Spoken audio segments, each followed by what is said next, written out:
मोठी बातमी समोर येते। सिन्नर एसटी बस अपघात प्रकरणी चौघांचं निलंबन करण्यात आलं। एसटीच्या 5 जणांवर गुन्हा दाखल आहे। लॉगबुक मध्ये ब्रेक फेल नोंद, तरीही चालकाने बस काढली। प्रेशर नसल्याची नोंद असतानाही एसटी कर्मचाऱ्याचं दुर्लक्ष। एसटी बस थेट फलाटावर चढल्याने अपघात झाला। यामध्ये एकाचा मृत्यू झाला होता, तर अनेक जण या ठिकाणी या अपघातात जखमी झाल्याची माहिती।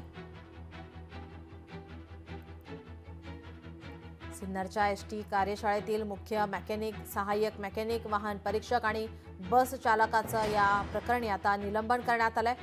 एसटी बस थेट फलाटावर या ठिकाणी चढल्याने हा अपघात झाला। यामध्ये एकाचा मृत्यू झाला, तर 3 ते 4 जण जखमी झाले होते।